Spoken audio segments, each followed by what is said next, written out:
le plaisir de vous voir, plusieurs visages connus, les irrésistibles qui auront choisi de braver la température ce soir, qui n'était pas des plus faciles. Merci d'être là. Je pense qu'on va avoir une belle présentation. En tout cas, pour moi, c'est vraiment très spécial d'introduire Sébastien. Sébastien Durand-Parent, à mon avis, je pourrais vous faire son CV, mais je vais plutôt vous dire ce que j'en pense. C'est le temps de régler des comptes. Non, mais il y a des gens qui amènent du mouvement dans les idées, dans la façon dont on fait les choses. Et actuellement, au Québec, il y a une effervescence.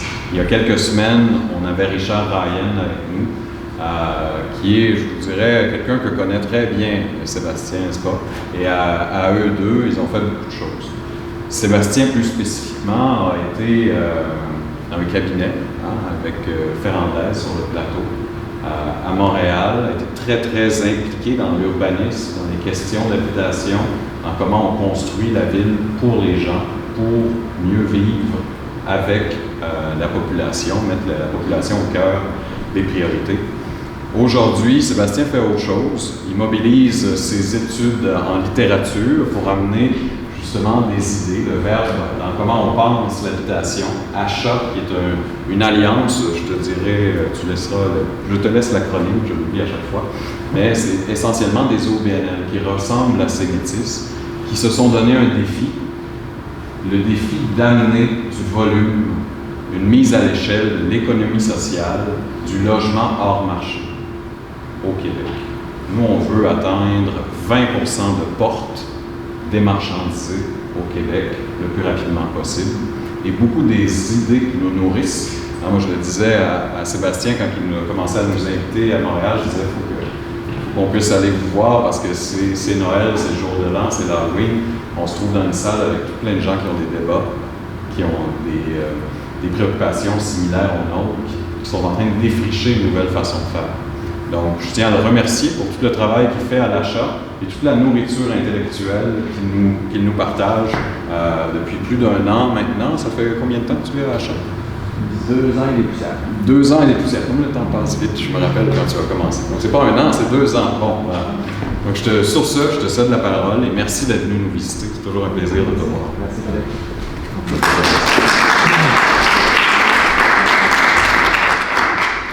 J'ai la voix qui porte autant que Philippe, donc je vais quand même me risquer sur le micro peut-être, à moins que vous me disiez que vous ne préférez pas. Je vais le tester, vous me dites si ça a du sens. Est-ce que vous m'entendez? Oui. Ça amplifie pas trop, juste assez? Okay. Merci. Effectivement, l'achat avait une mission métropolitaine du Grand Montréal à ses démarrages et Sémétis a été une des premières organisations hors Grand Montréal à qui on a eu la chance de discuter, le groupe fondateur de l'achat. L'acronyme, c'est l'Alliance des corporations d'habitation abordable du territoire. L'acronyme s'arrête à territoire, donc là, je viens de vous dire qu'on avait Grand Montréal durant la première année. Maintenant, le territoire du Québec, donc l'achat a une mission nationale québécoise en ce moment. Donc, merci beaucoup, Philippe, l'équipe de Sémétis pour l'invitation. Merci à la météo aussi qui m'offre cette belle neige en arrivant. Je trouvais ça vraiment charmant d'avoir cette neige sur la tuque. Donc, je vais tester le clicker. Puis aussi, je voulais juste faire une petite mise en garde. Il y a beaucoup de sujets qu'on souhaiterait aborder. C'est une conférence qui pourrait prendre beaucoup de temps. On va essayer de la faire, déjà qu'on commence un petit peu en retard, fait qu'on va essayer de faire ça quand même assez concis. J'espère que ça ne vous paraîtra pas décousu. Je vais essayer de faire des liaisons. Je regardais le PowerPoint que j'ai préparé. Il n'y a pas toujours une liaison très très fluide dans le changement de propos, mais je vais essayer quand même de rendre ça fluide. Puis de toute façon, il y a une période d'échange qui est prévue à la fin de la conférence, donc on pourra rebondir sur vos questions, réactions. Donc, merci à tout le monde de s'être déplacé sous la neige pour nous entendre. Donc, voilà, je commence. Je pense que vous ouvrez tous le journal à chaque matin, vous vous informez, fait que je ne vais pas passer beaucoup de temps là, sur les enjeux qui sont liés à la crise du logement. Vous les connaissez. On a une lecture de la situation actuellement avec la crise du logement qu'on vit qui nous fait croire 2 choses. Premièrement, les crises du logement sont cycliques et reviennent périodiquement à chaque 20, 25, 30 ans. Donc, il y a des enjeux systémiques qui ne sont pas adressés et auquel ne répond pas le marché privé qui domine largement notre parc de logement au Canada et au Québec. Donc, actuellement, on vit une crise du logement qui, à notre avis, n'est pas fatale, puis pour laquelle il existe des solutions structurantes. Donc, c'est de ça que je vais vous parler pendant 45 minutes. Mais je voulais juste quand même vous faire un bref rappel des enjeux un petit peu plus précis qui sont liés à la crise du logement. Donc, je ne m'attarde pas dessus, je vous laisse les regarder, mais vous en entendez sans doute parler aussi. Je suis peut-être moins au fait localement à Rimouski, mais j'imagine que vous avez des enjeux avec les faibles taux d'inoccupation que vous avez dans le parc locatif. J'imagine que vous avez des enjeux de rénoviction. Je ne sais pas l'hébergement touristique à Rimouski, comment ça se passe, mais c'est quelque chose qu'on voit un peu partout au Québec. L'étalement aussi, donc les travailleurs qui ont parfois pas accès à des logements dans les centres urbains et qui doivent se déplacer très très loin et habiter très loin des lieux de travail. Ça a des enjeux environnementaux, ça a des impacts environnementaux aussi, en plus d'avoir des impacts sur la qualité de vie des gens. La santé publique aussi, donc il y a évidemment les enjeux liés à l'itinérance croissante. Je pense qu'à Rimouski aussi, il y a une croissance de l'itinérance, donc c'est un peu partout dans les centres urbains. Il y a des centres urbains où on voyait absolument pas d'itinérance avant la pandémie. Aujourd'hui, on voit il y a des dénombrements d'itinérants qui se font dans des villes où on n'en voyait pas. Donc, enjeu de santé publique aussi avec l'itinérance et l'insalubrité de certains logements qui sont mal entretenus, l'essoufflement des ménages avec l'inflation et la hausse des valeurs foncières galopantes. Donc, il y a des périodes où ça grimpe plus rapidement que d'autres. Il y a des centres urbains aussi, des quartiers où ça grimpe plus rapidement que d'autres. Donc, c'est des impacts. C'est des impacts qui sont le cœur finalement de la crise du logement et qui sont difficiles à éviter dans une logique de marché privé. Donc aujourd'hui, on va parler d'économie sociale comme solution à la crise du logement. Très rapidement, je vous présente, l'idée c'est pas de vous présenter chacun des membres de l'achat, on a placé la plupart des logos au bas de la page. Le logo d'Utile a changé récemment, donc il faudra le revoir, mais vous voyez celui de Cemetis, donc votre groupe local qui est membre de l'achat. Juste donc quelques chiffres. L'achat en ce moment compte une vingtaine de membres. On en avait environ 7-8 au début, il y a 2 ans. Donc il y a une croissance du membership à l'achat.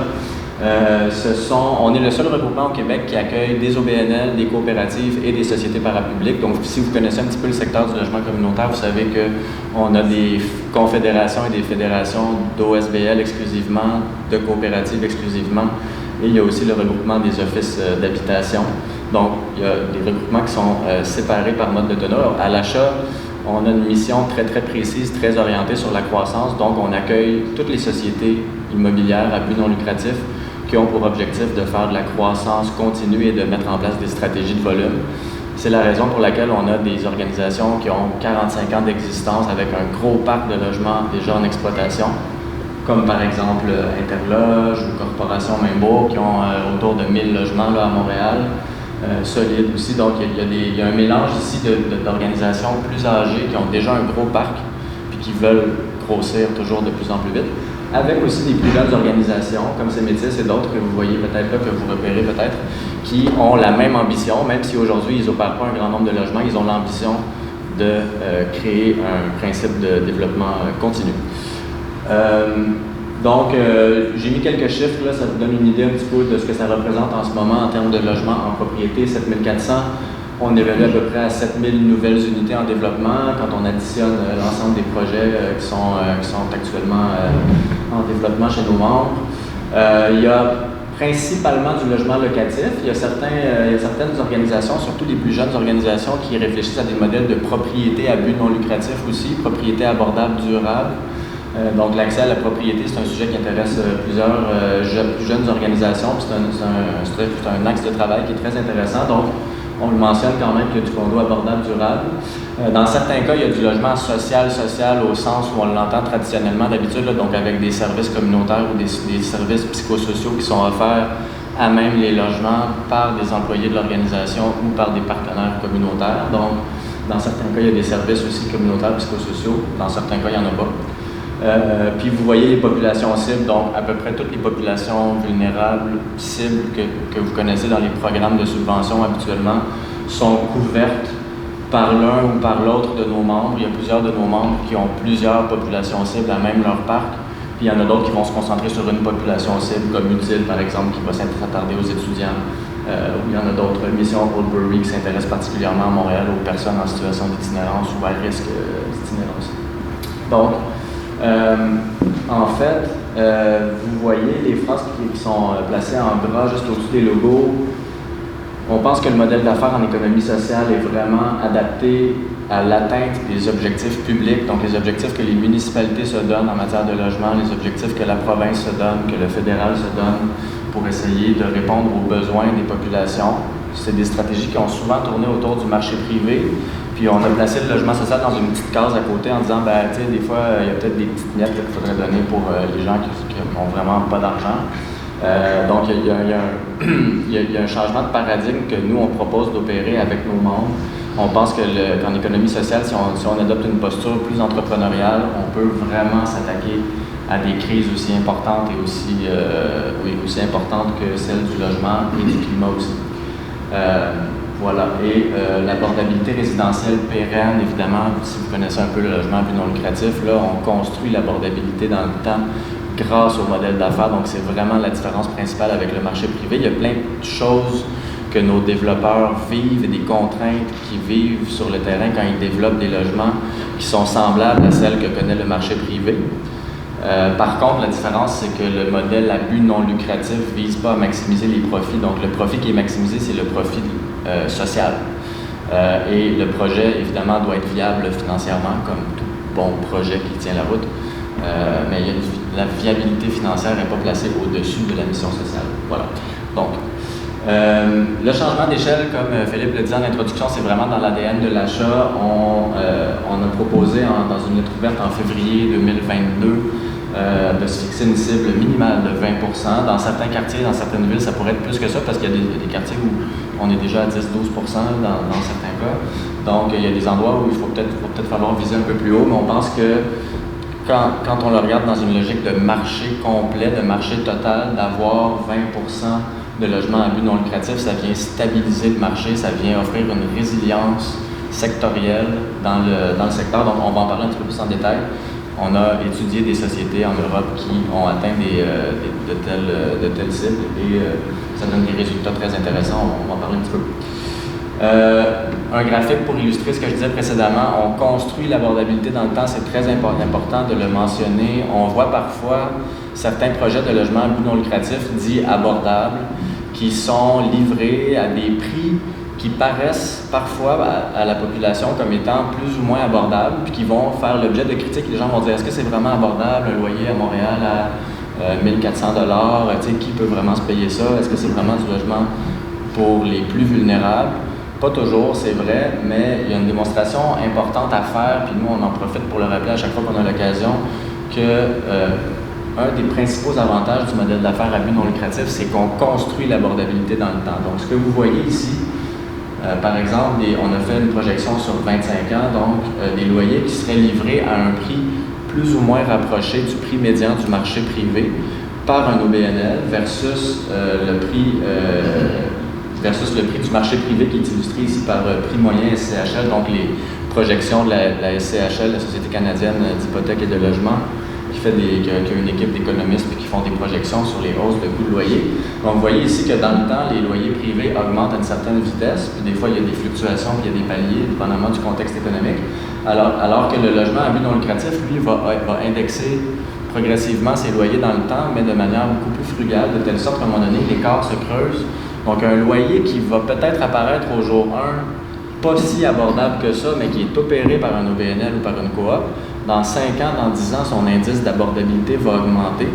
Donc, si au jour 1, ce logement-là est destiné à une personne, par exemple, plus proche de la classe moyenne, peut-être que dans 5 ans ou dans 10 ans, au moment de la rotation des locataires, on pourrait libérer ce logement-là pour quelqu'un qui en a plus besoin et qui a moins de moyens. Donc, on peut se promener comme ça dans les quintiles de revenus de la population avec un parc de logements à but non lucratif. On le protège de la spéculation dans un mode de détention à long terme. Puis on construit de l'abordabilité dans le temps. C'est pour ça que nous, c'est pour ça qu'on préfère viser un volume maintenant, d'en sortir le plus possible du marché spéculatif le plus tôt possible, parce qu'on crée un leg pour les générations futures et on protège un parc de logements à long terme du marché spéculatif. Donc, c'est une illustration chiffrée de ça. Ça, c'est un peu une table des matières de tout ce que je vais vous parler dans les 30 minutes qui restent. En fait, pour nous, le changement d'échelle, c'est une tentative de réparer le contrat générationnel qui est rompu en créant un legs collectif et durable. Donc, c'était déjà un peu ça que je suis en train de vous dire. Je devance un peu mes propos.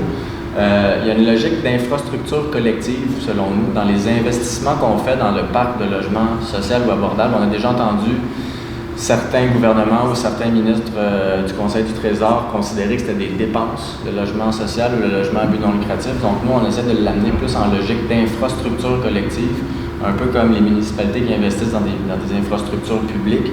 On pense que d'investir de l'argent et de l'énergie dans la création d'un parc de logement à but non lucratif, ça devrait être considéré comme une infrastructure collective.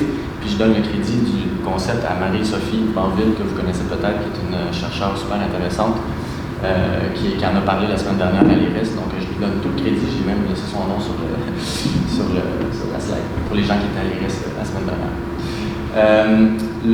Comme je disais aussi, le logement social a été historiquement marginal en Amérique du Nord, donc vous avez vu des quartiers se développer où on finit par se contenter, pour de l'acceptabilité sociale, d'avoir une poignée de logements sociaux dans un grand quartier en développement, de condos ou de logements privés ou de maisons privées qui, on le sait, dont les prix vont exploser dans le temps. Donc, on propose de démarginaliser. Oups, je gesticule. De démarginaliser le logement à but non lucratif, comme ça a été fait dans plusieurs pays d'Europe. Là, je ne vous présenterai pas tous ces pays-là ce soir, mais on pense qu'il y a moyen de le faire de manière réaliste et progressive au Québec. Parfois, les gens disent « Oui, mais là, le Québec, c'est pas l'Autriche, c'est pas l'Angleterre. » Effectivement, on est bien d'accord, mais il y a moyen de progresser de manière réaliste vers ce genre de stratégie-là. Ça va quand même vouloir dire, par contre, puis on va revenir là-dessus, sur les chiffres un petit peu du 20 je ne rentrerai pas dans le fin détail, mais ça va quand même vouloir dire ajouter des zéros. Donc, des groupes qui développent 30 logements par année, peut-être ça va devoir être 300, puis peut-être 3000 éventuellement. Il va falloir ajouter des zéros dans le nombre de logements qu'on livre, puis dans le nombre d'employés, puis la main-d'œuvre qu'on met à l'œuvre aussi pour réaliser ces projets-là. Donc, on entend beaucoup, si vous lisez les journaux comme moi, le milieu communautaire, du logement communautaire, revendiquer plus de subventions pour le logement social. On est d'accord, mais on essaie d'amener dans le débat public aussi un éventail de solutions complémentaires à celle de la capitalisation par la subvention. Donc, ici, on mentionne ne pas juste demander l'argent de l'État, c'est un peu simpliste de demander à l'État. Évidemment qu'on veut que l'État fédéral, provincial et les municipalités s'engagent dans le dossier de l'habitation qui est hyper important, mais se limiter à demander des subventions, selon nous, c'est un peu simpliste. Il faut élargir un peu la discussion puis ajouter d'autres propositions complémentaires à celles de l'argent. Donc, pour nous, puis c'est de ça qu'on va parler un petit peu dans les prochaines minutes, la solution devrait être de ramener un esprit entrepreneurial, donc l'entrepreneuriat social, main dans la main avec l'État, qui possède plusieurs leviers de financement et plusieurs leviers qui peuvent nous mener à atteindre une cible ambitieuse comme par exemple 20% de logements à but non lucratif. Puis là, on ne parle pas juste d'argent, on parle de leviers fiscaux, de leviers réglementaires, législatifs. Donc, on pense qu'il faut additionner des leviers plutôt que de se contenter de revendiquer une seule et même chose, toujours l'argent. Évidemment que ça va prendre beaucoup d'argent, on va en parler. Le partenariat public-collectif, j'ai mis un petit bonhomme sourire parce que c'est un concept cette fois-ci qu'on doit à CEMETIS. L'idée que les entreprises d'économie sociale sont des partenaires clés des pouvoirs publics pour atteindre ces objectifs-là dans une logique toujours d'infrastructure collective est super intéressant. On va en parler un petit peu plus en détail dans quelques slides, je crois. Puis j'en profite pour mentionner l'existence, puisque votre maire à Rimouski siège sur le regroupement pour une action concertée en habitation, amicalement appelé le RAC. C'est pas moi qui ai choisi l'acronyme.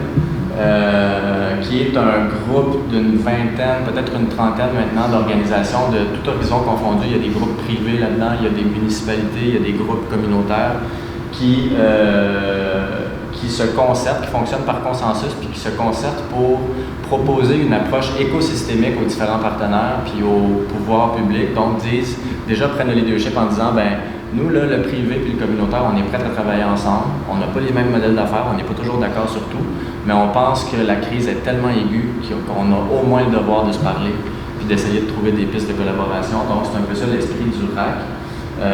Votre mère Guy Caron fait partie de ce comité-là. On pourra en parler un petit peu plus à la fin si vous avez des questions là-dessus. L'achat siège sur ce regroupement. Donc, je ne vais pas vous assommer dans le fin détail de ces tableaux-là, mais c'est pour vous présenter quand même un petit peu, pour rebondir sur le concept de partenariat, le PPC de CEMETIS, donc le partenariat public collectif. Vous voyez ici ce qu'on a appelé, nous finalement, on a fini par appeler ça notre triptyque des partenariats parce qu'on a fini par dégager 3 grandes catégories de partenariats pour un OBNL ou une coop qui se donne une stratégie de volume, puis qui développe par exemple 300 ou 500 logements par année.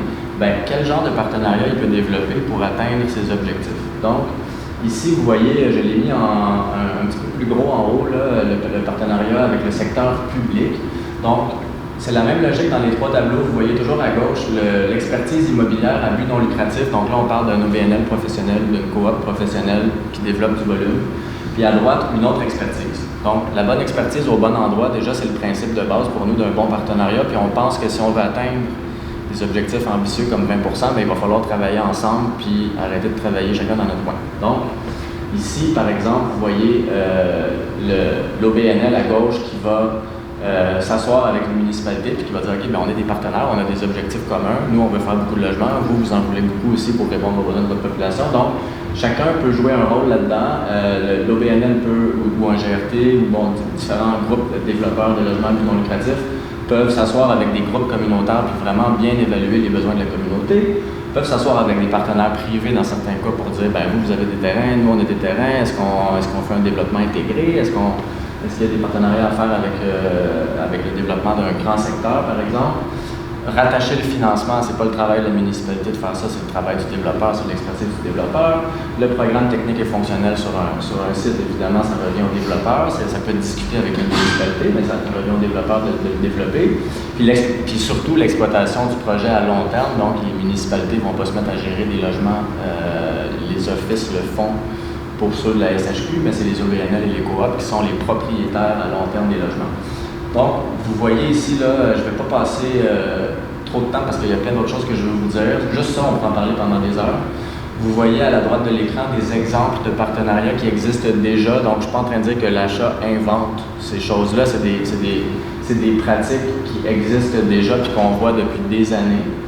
Peut-être dans certains cas, on peut les améliorer. Mais surtout, le message ici, c'est de dire que dans une logique de changement d'échelle, on peut les multiplier.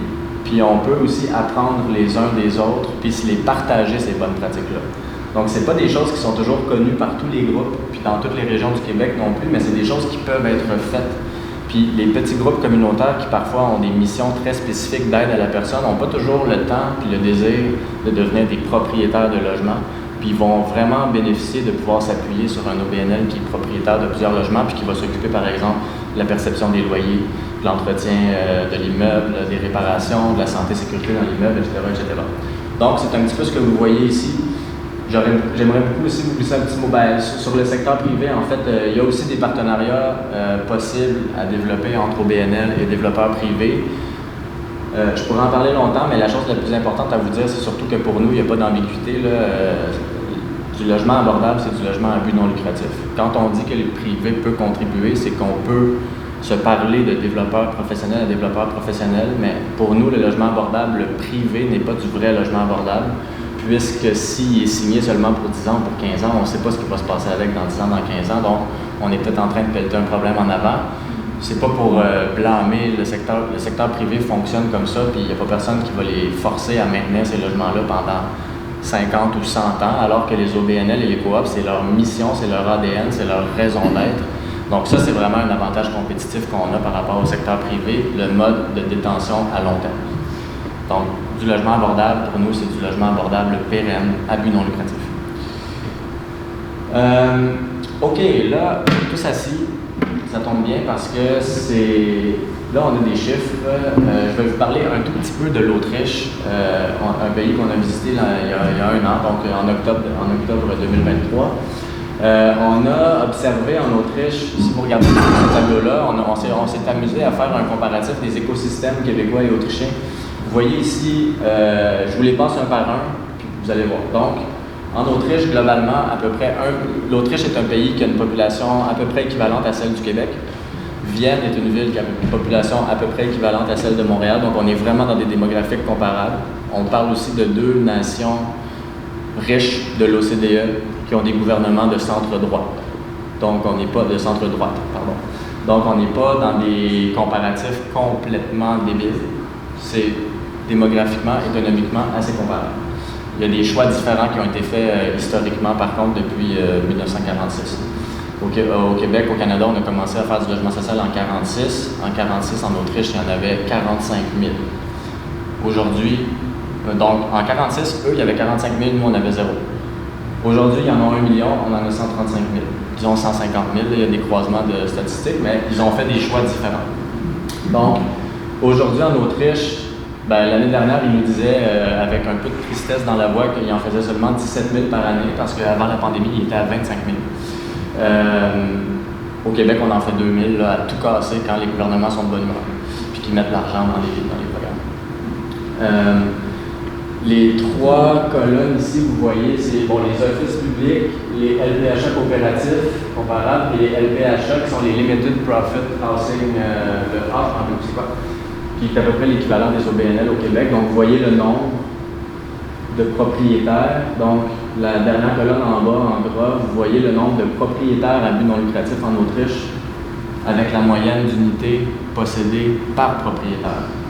Au Québec, vous voyez le nombre de propriétaires à but non lucratif avec la moyenne d'unités par propriétaire. Nous, on pense qu'il y a une corrélation entre le nombre de propriétaires et le nombre d'unités qui sont livrées. On va vous expliquer un petit peu pourquoi rapidement. En fait, ils ont choisi de soutenir. À une époque, il y avait beaucoup de petites coops et de petits LPHA en Autriche. Il y a eu à un moment donné où ils ont fait le choix. Autant ça venait du secteur, autant ça venait des pouvoirs publics. Il y a eu un choix concerté de la part des pouvoirs publics et du secteur de se tourner vers les grands propriétaires développeurs, puis de consolider. Donc pendant une décennie ou deux, ils ont fait beaucoup de fusions de petits groupes. Puis ils se sont tournés autour de grands développeurs avec un modèle d'affaires 360 degrés. Donc, ce qu'on veut dire par là, c'est vraiment des sociétés immobilières professionnelles, semblables à ce que nous, on a l'habitude de voir du côté privé seulement ici. Là-bas, il y a des groupes professionnels, autant du côté but non lucratif que privé. Donc, voilà. Donc, ça donne des résultats. Effectivement, le deuxième paragraphe, ce qu'on a pu constater là-bas, c'est que ça donne des résultats. Ils ont réussi à faire ça sans se déconnecter des besoins des communautés, puis ça a permis d'atteindre une très grande solidarité sociale, puis de déstigmatiser le logement social. Donc, à Vienne, puis en Autriche, ce qu'on a vu, c'est que la plupart des gens, à un moment ou un autre de leur vie, vont probablement passer par un logement social. C'est pas quelque chose qui est étiqueté comme étant pour les pauvres. Donc en Autriche, ils nous ont dit une des citations que j'aime répéter parfois, que j'emprunte à l'Autriche, qu'on a entendu là-bas, c'est le logement social ici, c'est pas pour les pauvres, c'est pour tous les non-riches, qui ont vraiment ouvert le public cible jusqu'à la classe moyenne, puis la classe moyenne élevée. Puis vous vous rappelez aussi, je vous disais tantôt, il y a certains groupes au Québec qui commencent à s'intéresser aux condos abordables pérennes. En Autriche, sur le million de logements qu'ils ont, il y en a le quart, à peu près, un petit peu plus du quart ici que vous voyez, qui sont dans condos abordables en propriété. Donc, les stratégies de volume qu'ils ont mis en place leur a permis aussi, pour les gens qui le souhaitent, de devenir propriétaires de leur appartement ou de leur... Mais ça a été rendu possible grâce au volume de logements qu'ils font. Quand on fait 17 000 par année, c'est sûr que tu peux être déçu si ton projet ne se fait pas cette année, mais il y a des bonnes chances que ce soit juste comme l'année d'après, pas dans 8 ans, dans 10 ans. Voilà. Donc, un principe qui est très important pour nous à l'achat, puis sur lequel on insiste beaucoup auprès de tous nos membres, c'est la rotation d'équité. Sans rentrer dans le technique, c'est assez simple à comprendre. C'est l'idée tout simplement d'utiliser ces actifs comme levier de financement. Donc, c'est un principe qui est utilisé partout dans le monde puis dans les pays de l'OCDE en immobilier, surtout par le secteur privé. Il y a des pays en Europe qui l'utilisent dans le secteur à but non lucratif. Au Québec, de par l'hyper-fragmentation de notre écosystème, puis de par le fait que nos gouvernements ont décidé aussi de nous empêcher de le faire, on n'utilise pas nos actifs pour développer des projets futurs. Donc ça, c'est un principe pour nous qui est un des éléments clés de la solution pour nous au Québec dans l'atteinte de volume de production, c'est de se donner une rotation d'équité. Ce que ça veut dire, dans le fond, c'est que le dollar qu'on met sur la table, que ce soit un dollar public ou privé, qu'on met sur la table aujourd'hui en 2024 doit tourner. Donc, où est-ce que ce dollar-là va être rendu dans 5 ans, dans 10 ans, dans 15 ans? Au Québec, ce qu'on a fait, c'est qu'on a mis des milliards et des milliards depuis 30-40 ans. Le fédéral le fait, le provincial le fait. Puis on l'a divisé dans les 2700 groupes que vous avez vus tantôt qui sont au BNL et Coop au Québec. Puis ces groupes-là, évidemment, il n'y avait pas pour vocation de se développer puis de faire tourner cette valeur-là puis de créer de la valeur en continu. Donc, c'est pas de leur faute à eux, on blâme personne là-dedans. Mais ça fait une très, très grosse différence de confier des dollars à des groupes qui ont l'intention, puis qui ont un plan de développement, puis qui ont l'intention de faire tourner cet argent-là, plutôt que de confier toujours des grosses sommes de subventions pour des groupes qui n'ont évidemment pas de mise de fonds parce que c'est des plus petits projets communautaires, puis qui n'ont pas l'intention de devenir des sociétés développeuses. Donc, vous voyez la différence.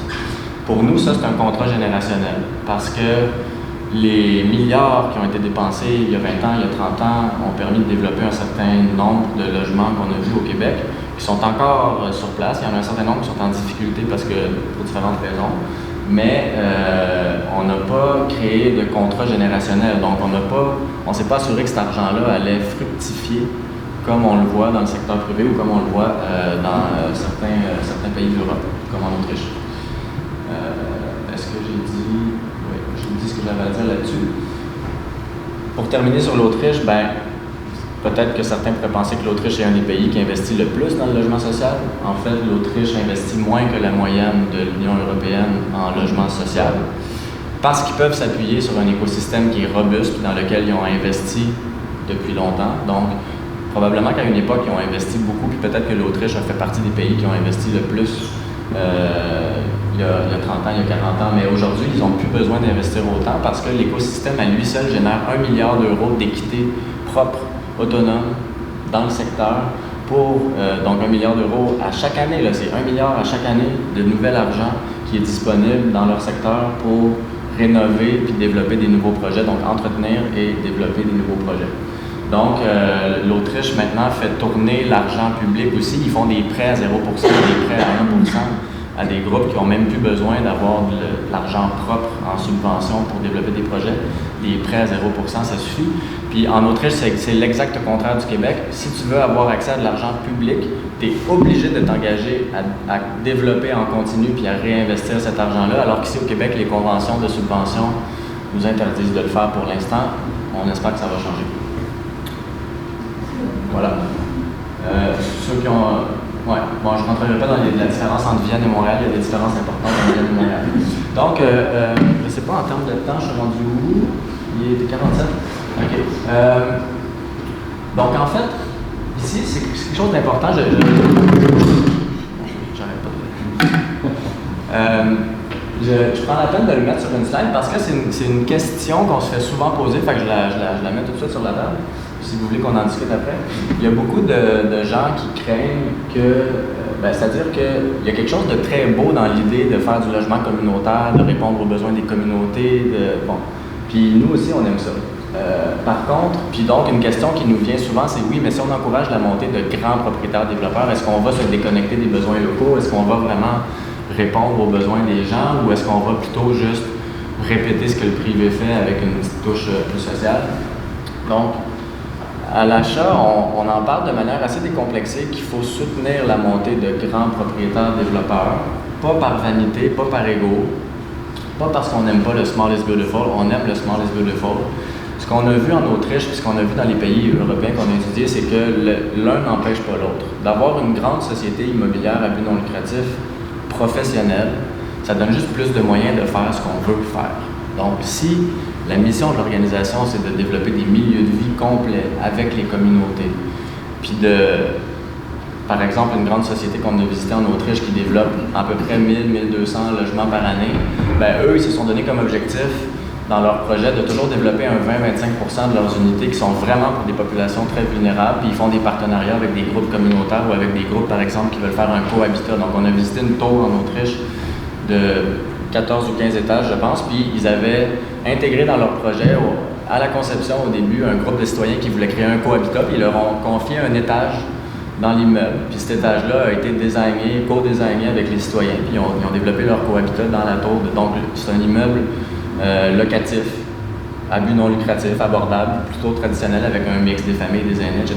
Puis il y a un étage de cohabitat, c'est un projet qui était porté par les citoyens puis qui a été intégré dans le grand projet, dans le grand ensemble. Avec beaucoup d'avantages pour les citoyens qui ont été accompagnés puis qui ont pu se taper la partie, le fun du travail, à savoir comment on va vivre ensemble, comment on va faire le cohabitat, puis qui n'ont peut-être pas besoin de se taper la partie un petit peu plus technique puis moins intéressante des fois aussi du développement immobilier et de la gestion immobilière.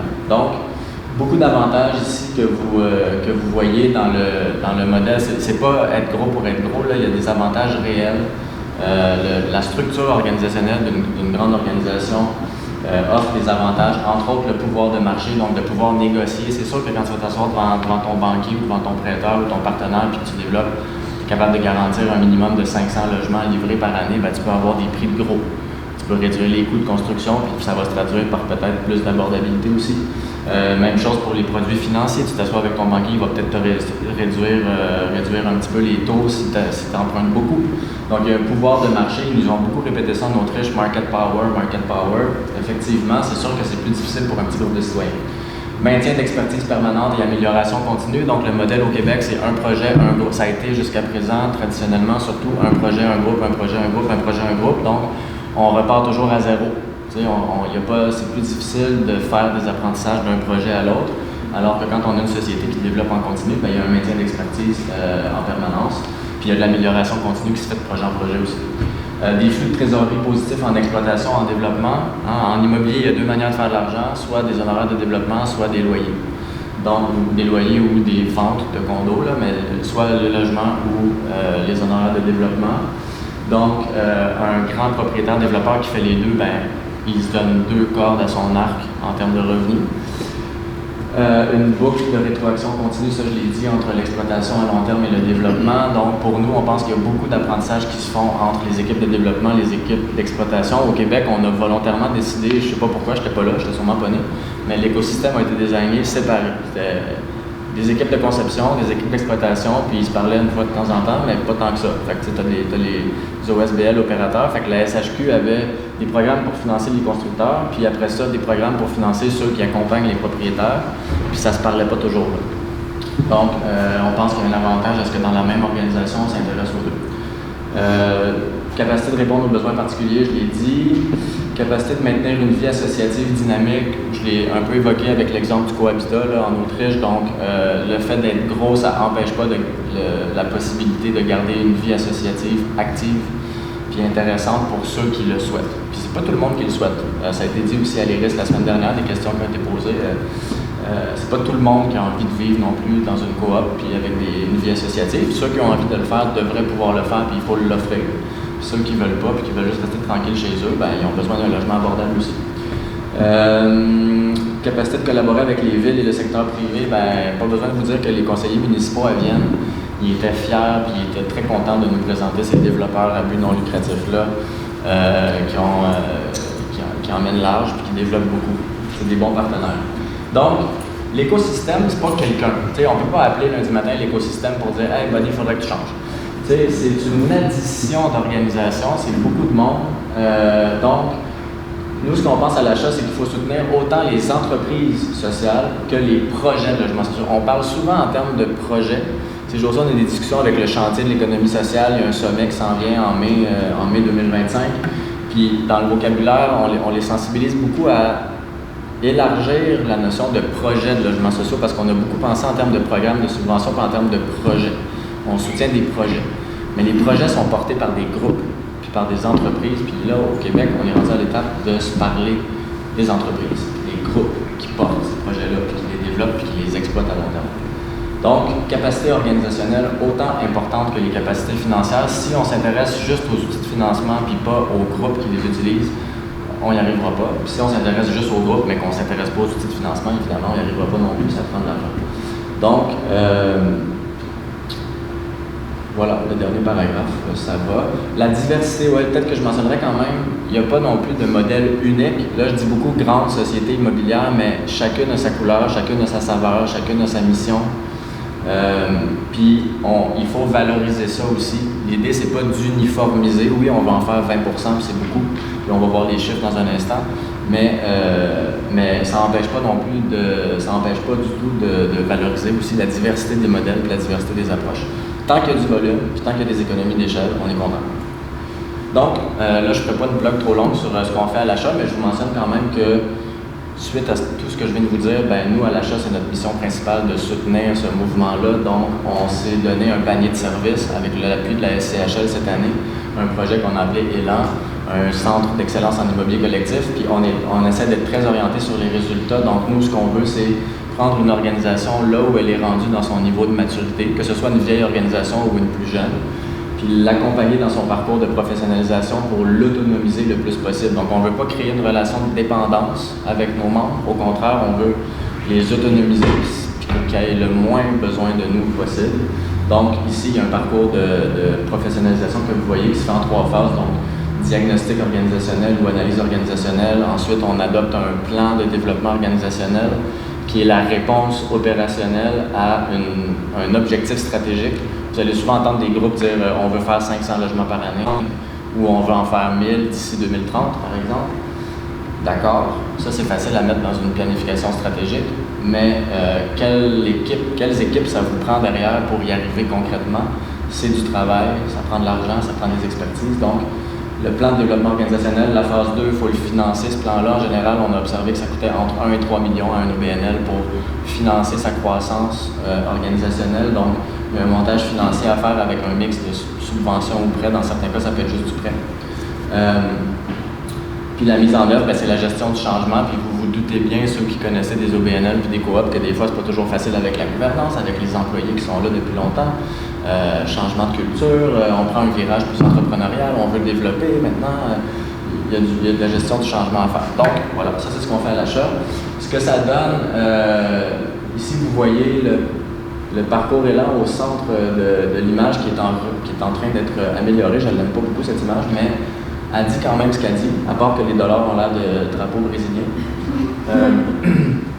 En fait, on a un écosystème avec beaucoup de petits OBNL qui ont une quantité limitée de logements et qui ont besoin de beaucoup de subventions par projet. On les professionnalise, on les oriente vers des stratégies de volume, ils grossissent. Vous voyez même un des 3 gros à droite OBNL qui porte les 2 couleurs, parce que c'est peut-être 2 OBNL qui ont fusionné, on ne sait pas, pour se donner plus de moyens, et qui développent plus de logements avec moins de subventions par projet. Donc, voilà, c'est la petite image du parcours Élan dans l'écosystème. On va en faire une meilleure pour la prochaine fois. La cible de 20%, donc, ça voudrait dire aujourd'hui, si on voulait le faire en claquant des doigts, ça serait 170 000 logements de plus à but non lucratif. Donc, ça serait beaucoup. Là, si on le projette en 2030, en tenant compte de la croissance démographique, en tenant compte aussi de la croissance du parc privé, parce que en ce moment, on en perd à chaque année parce que le privé en développe plus que nous, ça voudrait dire 239 000 d'ici 2030. 2030, c'est demain matin. Donc, ça voudrait dire, évidemment, on n'y arrivera pas, mais ça voudrait dire qu'on passerait de 2 000 par année à 39 000 par année d'ici 2030. Puis là, je vais certainement pas m'essayer à vous convaincre que c'est réaliste. On a même écrit irréaliste. En ce moment, là, on donne à peu près 200 000 $ de subventions par logement. Puis il y a certains groupes qui vous diraient 200 000, c'est pas assez. Mettons, ceux qui sont capables de contrôler les coûts, de s'en tirer à 200 000. Il y en a certains cas exceptionnels qui réussissent en bas, mais mettons que 200 000 de subventions par logement, c'est la moyenne. Ça voudrait dire d'ici 2030, 7,8 milliards de subventions par année. Donc, ça n'arrivera pas, ni avec la CAQ, ni avec peut-être les conservateurs qui arrivent, ni avec QS ou quelconque parti. Personne, le Trésor public n'a pas ces sommes-là à investir. Donc, ce que ça veut dire, c'est que si on continue à faire les choses comme on les a toujours faites, c'est irréaliste. Mais pour y arriver, il faut maximiser l'impact de chaque dollar public et privé qui vont être investis dans notre modèle. Donc, maximiser l'impact, ça veut dire additionner les leviers financiers, ça veut dire élargir un petit peu nos horizons, comme je le disais. Il n'y a pas juste les programmes de subvention. Oui, ça prend des programmes de subvention qui sont flexibles, adaptés, etc. Mais il faut penser dans une logique entrepreneuriale pour capter et créer de la valeur collective, dans une logique d'infrastructure collective. Donc, on a besoin de capitaux publics, oui. L'État doit faire sa part. On a besoin de beaucoup plus de capitaux privés parce qu'on parle de milliards et de milliards qu'on va avoir besoin d'injecter année après année. Ça, ce que ça veut dire, c'est qu'il faut gagner ou regagner la confiance de nos partenaires, que ce soit des partenaires publics ou privés. Il faut qu'ils croient dans notre modèle, il faut qu'ils croient qu'on est capable de livrer la marchandise, puis qu'on est capable d'opérer à long terme des logements aussi de manière responsable, puis qu'on ne va pas se retourner vers eux dans 10 ans, dans 15 ans en disant on aurait besoin encore des subventions parce qu'on a mal géré ou parce que les loyers sont trop bas. Il faut vraiment penser, prendre un pas de recul puis le penser de manière écosystémique, regagner la confiance de nos partenaires. Capitaux publics-privés, rotation de l'équité, je l'ai dit tantôt, c'est un immense game changer, donc il faut que les groupes puissent investir eux-mêmes une partie de leurs actifs, les réinvestir.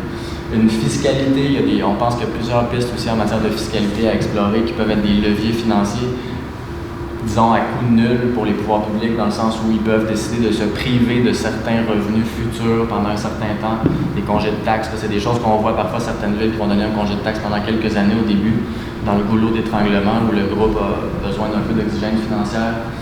Donc il y a des outils de fiscalité qui peuvent être intéressants à explorer. L'accès au foncier public sous la juste valeur marchande aussi, donc évidemment ça peut être un gros levier de création de valeur pour les groupes à but non lucratif. On a plein de terrains publics, il y en a des fédéraux, il y en a des provinciaux et les municipalités maintenant qui en ont puis qui en achètent même. À Montréal, on voit qu'ils en achètent, il y a des villes qui en achètent. Donc l'accès au foncier, c'est un levier super important, puis c'est un des rôles que les villes peuvent jouer qui est super intéressant pour nous. Puis l'aide à la personne, ça reste quand même des enveloppes séparées qui viennent d'autres ministères, mais qui sont super importantes puis qui peuvent être complémentaires aussi de manière transitoire. Nous, on pense que les PSL, que vous connaissez peut-être, Programme supplément au loyer, donc de l'aide financière à la personne qui habite des logements, devrait surtout être concentrée dans des logements à but non lucratif parce que c'est de l'argent qu'on redirige vers les groupes qui peuvent en faire bon usage. Plutôt que de l'envoyer dans le privé, c'est moins durable. Donc, là, je passe de manière cowboy d'un sujet à l'autre pour la partie environnementale de ma présentation, puis on achève, là, il reste une slide ou deux, je pense. La question environnementale, maintenant qu'on a dit tout ça, je vous ai tout dit ce que j'avais à dire sur le changement d'échelle, ou en tout cas une partie dans la version courte. Sur la question environnementale maintenant, là on parle beaucoup d'abordabilité, de changement d'échelle. Est-ce qu'on peut concilier la question environnementale à tout ça? On pense encore une fois que le changement d'échelle fait partie de la solution aussi. C'est-à-dire que c'est difficile de demander à un petit groupe qui a 25 logements de faire sa part pour l'environnement quand ils n'ont pas les moyens, pas d'argent, pas de compétences, pas de capacité, pas d'expertise. C'est plus facile de demander à un groupe qui a un chiffre d'affaires annuel important puis qui a une valeur foncière et une capacité d'emprunter, de faire des innovations environnementales puis de s'impliquer dans sa communauté pour faire des projets verts. On l'a vu en Autriche, puis d'ailleurs, il semblerait que ce qu'on nous a dit là-bas, c'est que les plus grandes innovations en matière environnementale, en immobilier, viennent davantage du secteur à but non lucratif que du secteur privé, parce que c'est eux qui ont le marché, puis c'est eux qui ont l'argent, puis c'est eux qui développent. Donc, ils font des expériences, ils font de la recherche et développement, puis ils réussissent à innover. Donc, on pense qu'il faut avoir l'ambition, on ne peut pas faire l'économie de la crise climatique, ça ne sert à rien de faire 20% de logements sociaux si on crève tous dans 100 ans. Donc, il faut s'occuper de la crise climatique. C'est un devoir, une responsabilité qu'on a. Et donc, en ce moment, ce qu'on voit, c'est qu'il y a une double pression. Évidemment, il y a le parc de logements existants, puis on a entendu beaucoup de chiffres là, sur le potentiel d'économie d'énergie dans le parc de logements québécois. Là, on n'inclut pas l'industriel là-dedans, mais juste dans le parc résidentiel, là, on a 4,7 à 5,9 TWh. Je ne suis pas un expert en énergie, mais il semblerait que c'est énorme. Donc, il faut faire notre part pour améliorer le parc existant. Puis, évidemment, vu la quantité de logements qu'il faut construire aussi, il faut améliorer nos méthodes de construction. Donc, double pression du logement sur l'environnement, deux champs d'action pour nous en économie sociale. Il faut de toute évidence travailler sur le parc de logements existants, puis il faut travailler sur les modèles durables. Je vous ai parlé tantôt du parcours élan, parcours de professionnalisation. On développe aussi, on aspire à développer. Ça serait exagéré de dire qu'on les développe au moment où on se parle, on ne peut pas tout faire en même temps, mais on aspire vraiment à développer des services d'accompagnement pour les OBNL, les coops qui veulent en faire plus, dans une approche holistique, puis une approche pas juste d'amélioration énergétique, parce qu'on parle toujours, on parle beaucoup d'amélioration énergétique quand on parle de décarbonation des immeubles, dans les événements en habitation, c'est souvent très focusé là-dessus, alors qu'on pense qu'il faut avoir une approche un peu plus holistique, un peu plus transversale, puis penser la transition écologique dans un sens plus large, plus complet. On aura beau avoir les bâtiments les plus éco-énergétiques, quand s'il y a une panne de courant pendant 3 semaines, il faut quand même qu'on fasse preuve de résilience climatique aussi. Donc, on veut développer un accompagnement sur le volet technique, donc effectivement, performance énergétique, etc. La gestion des matières résiduelles, très importante de s'y attarder. La mobilité durable intégrée aussi, à penser dans nos habitats. Le volet social et urbanistique aussi, de ne pas penser un immeuble ou un lot comme un vase clos, mais de le penser comme étant une partie de son environnement, une partie de son quartier, en dialogue avec la rue, en dialogue avec la ruelle, avec les voisins, avec le quartier. Donc, c'est important de faire des collaborations avec les municipalités ou les arrondissements à Montréal, par exemple, qui ont des plans d'urbanisme et qui veulent améliorer la qualité de vie dans le quartier. En économie sociale, on est des partenaires on devrait être des partenaires de premier choix, puis plus on va se donner des moyens d'agir, plus les municipalités vont pouvoir en bénéficier, elles aussi, de partenaires qui embrassent leur vision urbanistique. Puis les outils de financement, en ce moment, je ne vous cacherai pas que là, juste Hydro-Québec a à peu près 15 programmes de soutien différents en termes de décarbonation et d'amélioration énergétique. C'est très difficile de s'y retrouver. Puis après, tu as tous les programmes, il y en a au fédéral, il y en a au provincial, il y a certaines municipalités qui en ont, il y a des groupes privés qui en ont. Fait que c'est très, très difficile, dans une perspective au BNL ou coop, de s'y retrouver dans les outils de financement. Donc, on veut développer un accompagnement aussi pour le financement. Puis ma dernière slide, je pense. Ouais. Ma dernière slide, c'est un peu intimidant de la faire devant ces métis. Mais je la fais d'habitude, peu importe où je passe, quand on me demande de parler de l'environnement un peu. Fait que, si jamais je dis des niaiseries, vous serez là pour corriger ou bonifier. Mais c'est donc un exemple. En fait, je vous dirais peut-être dans l'introduction, avant de parler de cette slide-là, qui est la dernière, tous nos membres souhaitent en faire plus. Ceux qui ont un parc de 1000 logements, qui est parfois âgé, ils veulent en faire plus. Les organisations qui développent seulement du logement neuf aussi veulent en faire plus. Donc tout le monde veut en faire plus, mais ils n'ont pas toujours, malheureusement, les opérateurs de logements sociaux doivent conjuguer avec des réalités opérationnelles quotidiennes aussi, un toit qui coule, une toilette qui est à réparer, un locataire qui ne paye pas, etc., etc. Il y a plein d'enjeux à vivre qui sont malheureusement toujours plus urgents que cette urgence-là, qui pourtant devrait être quand même assez importante. Donc, ici l'exemple de ces métis qui participent à la création de la grappe d'éco-construction du Bas-Saint-Laurent. Donc là, vous pourriez en dire beaucoup plus que moi là-dessus, mais il y a vraiment une collaboration sectorielle dans la région qui est élaborée là-dessus. Ils ont dans leur modèle d'affaires une approche manufacturière qui est basée sur le bilan carbone intrinsèque, donc les matériaux locaux biosourcés plutôt que pétrochimiques, c'est un exemple. L'isolation en chambre plutôt qu'en isolant dérivé du pétrole. Donc il y a des choix. En économie sociale, on peut parfois faire des choix qui ne paraîtront pas logiques sur le plan business. Le privé ne réfléchira pas longtemps à ça puis va prendre ses décisions en fonction de la maximisation du profit. En économie sociale, on peut parfois faire des compromis puis faire des choix qui vont mieux coller à notre mission sociale et à nos objectifs environnementaux aussi. Donc ça, c'est un exemple. Les éco-quartiers, là, ici, on n'est pas, vous voyez, depuis tantôt, je parle de développer des milieux de vie pensés de manière écosystémique. Le modèle de ces métis, c'est pas juste de développer des immeubles, de développer un projet, c'est de développer des éco-quartiers. Donc déjà, en partant, le modèle d'affaires, il est pensé autour de la vie de quartier. Donc, quartier réfléchi de manière intégrée avec sur la base d'habitudes de vie humaine, low carbone. Donc, il y a une réflexion qui est faite sur le transport, comment ces gens-là vont se déplacer, où est-ce qu'ils vont travailler, comment on gère les matières résiduelles, etc. Donc, une approche intégrée. Puis là, parfois, ce qu'on se fait dire quand on essaie d'innover, c'est « Ouais, mais tu sais, vous vivez un petit peu dans un monde de licorne, c'est cool, mais tu sais, vous allez en faire un, ça va vous prendre 15 ans, puis ça va prendre 15 ans avant qu'un autre en fasse un autre peut-être. » Non, on est obsédé par la mise à l'échelle, donc il faut trouver une manière d'avoir des bonnes pratiques, mais surtout de les mettre à l'échelle. Puis une des façons de faire, c'est de stimuler l'offre. Donc là, je peux vous glisser un tout petit mot rapidement sur un autre des membres de l'achat qui développe un projet à Rimouski puis qui vont le faire en modulaire avec les industries Bonneville. Ils sont en train de dénouer des problèmes qu'il y avait avec le modulaire puis d'essayer de trouver des processus qui vont rendre les coûts aussi intéressants que les méthodes traditionnelles actuelles, puis ils vont rendre public à l'ensemble des membres de l'achat puis à l'ensemble de l'écosystème un livre blanc sur les apprentissages qu'ils auront fait dans ce processus-là pour qu'éventuellement on puisse en commander un certain nombre par année. Donc Utile s'est engagé avec l'industrie Bonneville à en commander au moins un, peut-être deux par année pendant quelques années. Ça permet à Industrie Bonneville de son côté ou à quelconque autre partenaire de dire OK, ben ça vaut la peine qu'on investisse dans tel équipement pour notre usine ou qu'on embauche ces deux employés-là qu'on aurait peut-être besoin pour développer, pour faire cette innovation-là.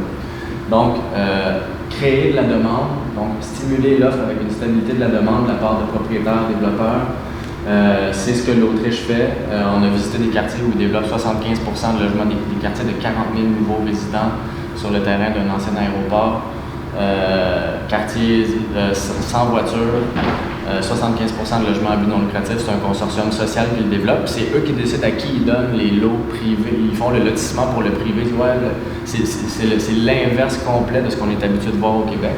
C'est les développeurs à but non lucratif qui ont le contrôle sur le développement des lots. Puis c'est beaucoup plus logique dans une perspective citoyenne d'imaginer qu'une ville ou un gouvernement confie ces terrains publics qui nous appartiennent tous collectivement à des développeurs en économie sociale plutôt qu'au secteur privé, quand on sait qu'on va maintenir une abordabilité dans le temps. Donc ça, c'est quelque chose qui c'est une frustration profonde qu'on a et qu'on a raison d'avoir comme citoyen, de ne pas être capable de confier nos terrains publics à notre écosystème parce que notre écosystème est trop dépendant des subventions et pas assez structuré en mode entrepreneurial. Donc, nous, on pense qu'il faut prendre ce virage-là, puis voilà. Est-ce que ça conclut? J'ai pas... en général, je suis pas très bon pour conclure.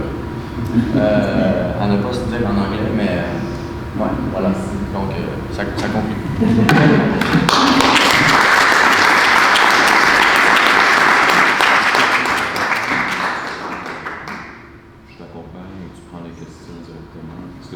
On peut prendre les questions. Oui, c'est des questions, allons-y. Puis si jamais il y en a pour ces Ils sont pas méchants. Ben non, je m'en doute bien. Oui.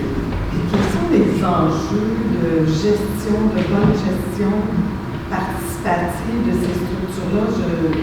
J'ai un peu difficulté à imaginer comment l'OBNL, qui gère autant de logements, cette OBNL-là est gérée par un conseil d'administration, constitué de citoyens, constitués de qui? Comment on assure la viabilité de ça?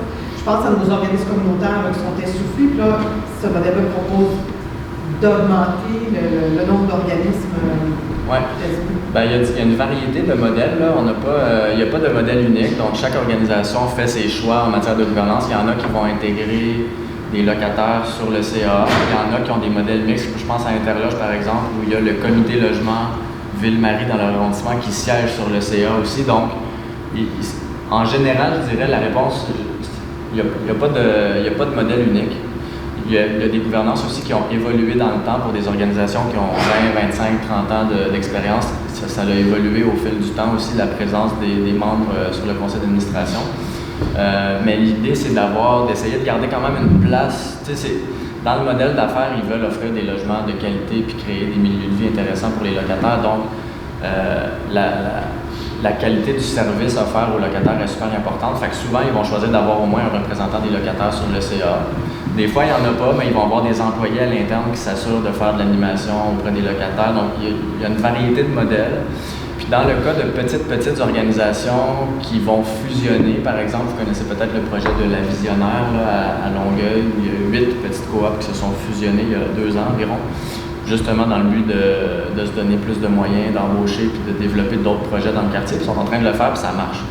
Mais c'est sûr que sur le plan de la gouvernance, ils ont dû faire certains sacrifices. Il y a certaines personnes qui ne s'impliquaient plus. Des fois, ça fait leur affaire aux gens de se faire annoncer « Ah, ben tu n'auras plus besoin, tu ne seras plus obligé de faire telle ou telle tâche administrative sur le conseil. » Il y en a qui se sentent libérés de ça. Puis il y en a d'autres qui veulent continuer d'avoir une vie associative et de participer à la gouvernance. Donc, il faut trouver des compromis puis des modèles où tout le monde trouve son compte, puis où les gens qui veulent participer peuvent participer de manière honnête et sincère. Puis ceux qui ne veulent pas, ben, sont pas obligés non plus. Fait qu'il y a un équilibre. Mais je vous dirais que c'est une organisation qui a 1000 ou 1200 logements dans les membres de l'achat. Ils ont une gouvernance démocratique comme tous les autres OBNL. Si je peux juste Ouais. Juste prendre la balle au bon pour dire aussi que la gestion du développement immobilier et la gestion du quotidien n'ont pas été imbriquées. Ce que je veux dire par là, c'est que pour nous, il y a un chantier, c'est de créer l'autogestion. Que les gens gèrent leur quotidien, les espaces collectifs, la quotidienité. Mais ils n'ont pas à gérer le portefeuille d'investissement, la partie plus technique du développement immobilier comme tel. Et à mon avis, il y a quelque chose d'intéressant de séparer les deux également. Parce qu'on dit que les gens sont frustrés, souvent ce qu'on demande aux gens, c'est gérer l'immobilier, gérer la mise en réserve, la réparation, toutes ces choses-là qui peuvent être professionnalisées. Parce qu'on peut laisser les gens s'occuper de ce qui est le bon vivre pour eux. Moi, ici, c'est la vision qu'on tente de mettre de l'avant. Effectivement, c'est toujours différent d'une organisation. J'avais vu 2 mains, je ne sais plus si je vous laisse vous battre entre vous. 2-3 mains, là. Est-ce qu'il y a des réflexions concernant les financements communautaires, l'obligation communautaire? Est-ce que c'est un phénomène que vous réfléchissez aussi de faire partie de la population dans les obligations collectives? Oui. Ça se fait. Il y a des groupes qui. Je pense que vous l'avez testé, les obligations communautaires, c'est métis. On l'a plus ou moins, je vous dirais. C'est sur notre radar. On sait que ça existe, on sait que c'est possible. Il y a des groupes. Il y a un groupe en Ontario qui le fait beaucoup, Tapestry. Je ne sais pas si vous les connaissez, qui s'intéresse beaucoup au logement. Puis il y a peut-être un potentiel à faire là-dedans, c'est sûr. Oui. Mais je vous dirais qu'on n'est pas très avancé sur cette question-là. On n'a pas beaucoup de membres qui l'ont fait. C'est métis de l'essayer. Je ne sais pas si vous avez un retour sur l'expérience là-dessus, mais on ne l'a pas beaucoup fait encore. Mais on n'est pas fermé, puis on pense que ça peut faire partie de... Pour l'instant, on ferme la porte à aucune source de financement ou de capitalisation. Fait qu'il faut le regarder. C'est un peu dans le même thème de la première intervention. Je pense qu'il y a des craintes sur le terrain au niveau de la gouvernance démocratique. Mais moi, personnellement, c'est pas mon principal souci par rapport à tout ça. J'ai quand même confiance à court terme dans tous les acteurs qui veulent démarrer ce moteur-là. Mais au-delà de la gestion des milieux de vie par les locataires eux-mêmes, qui est très important, je pense qu'il y a aussi le sentiment de dire, OK, mais on est en train de, ce qu'on est en train de proposer comme modèle, ça reste que on n'est plus dans le système classique de quelque chose de public, on est en train de parler de volume, on est en train de parler de développer des gros joueurs, et tout à coup, là, les locataires, les personnes qui vont vivre dans ce milieu-là, comment, comme société, comme collectivité, on peut avoir notre mot à dire sur le portefeuille d'investissement, sur des grosses questions comme ça, parce que ce qu'on est en train de dire, c'est que là, on s'en irait vers, comment une société où il y aurait des nouveaux joueurs, un nouvel écosystème. C'est quoi notre place comme collectivité dans ce développement-là? Est-ce que, à quel point l'échec va être blanc? Il ne sera pas complètement blanc parce qu'il y a du pouvoir lucratif, il y a des qualités de vie comme ça, mais après, dans l'opérationnalisation de ça, comment est-ce qu'on peut s'intégrer dans cette gouvernance démocratique-là? Je pense que, parce que moi, comme je dis, c'est pas mon souci principal à l'heure actuelle, mais je pense que ça va faire à tout le monde. Peur, mais c'est un souci. Je pense que mon élément de réponse là-dessus, c'est que actuellement, notre parc de logement il est à 5% démocratique.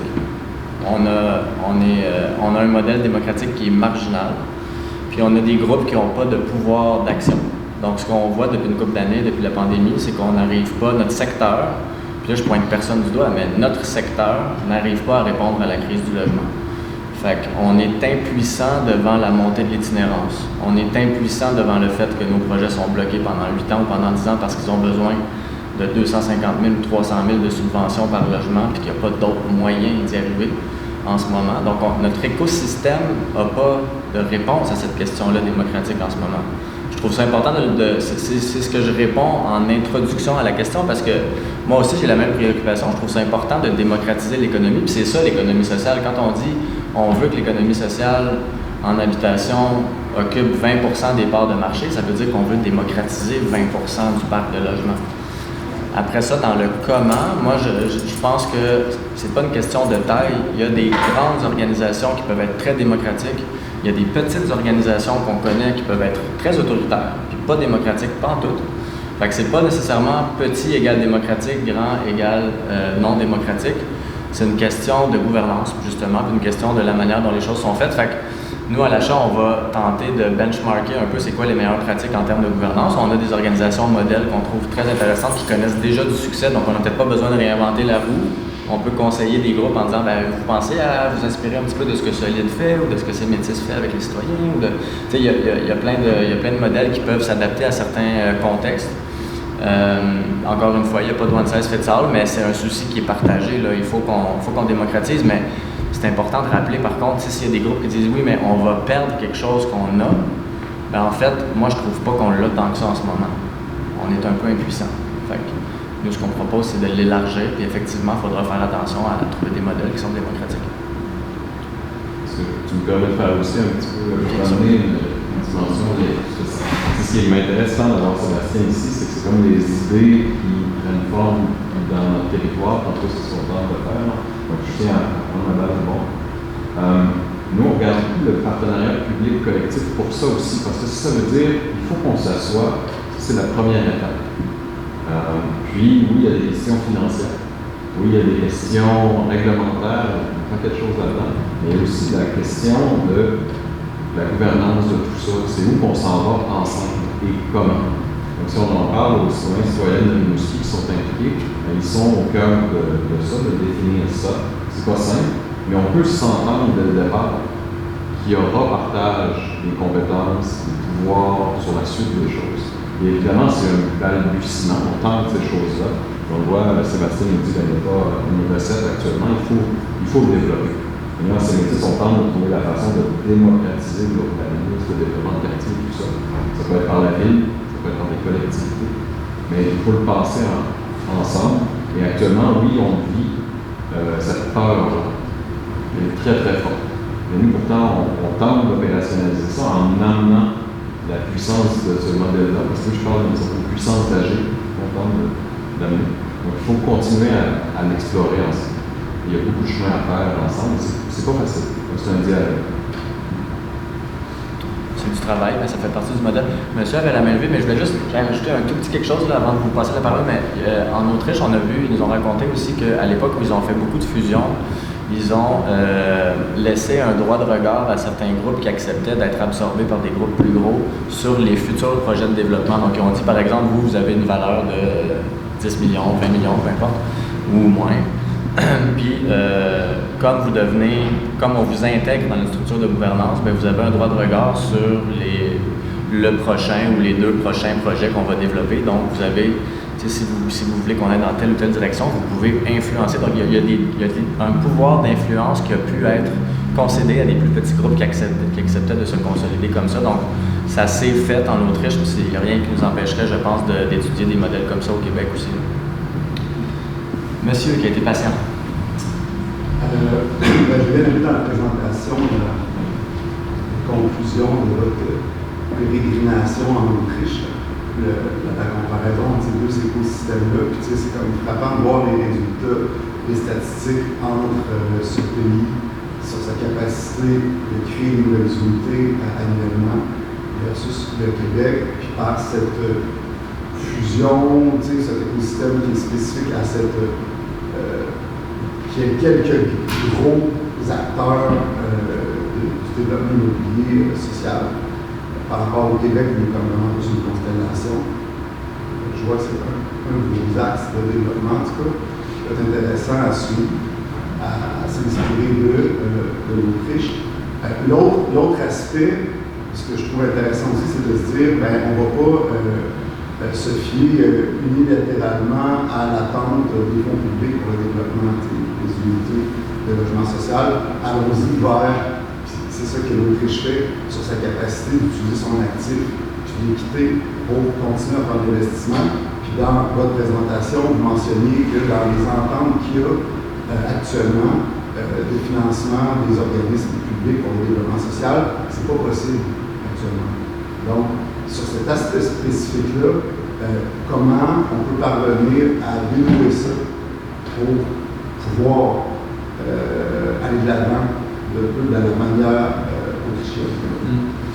Très bonne question. Ben, en fait, historiquement, ça a été pensé comme ça par le gouvernement du Québec pour protéger les institutions financières. Donc, le gouvernement a convaincu Desjardins et la Banque nationale de devenir des prêteurs puis de s'engager dans ces conventions de prêts-là avec les groupes en économie sociale sur un modèle très communautaire de projet par projet. Donc, pour protéger les institutions financières, ils ont dit on ne va pas confier à des groupes de citoyens l'utilisation de cet actif-là comme si ça leur appartenait à 100%. Ils ont voulu garder une corde rattachée en disant vous pourrez l'utiliser quand vous aurez remboursé, je crois que c'est 90 ou 95%. Il faut qu'ils aient remboursé presque toute l'hypothèque avant de pouvoir réutiliser les actifs. Donc, il faut carrément qu'ils se libèrent de leur convention.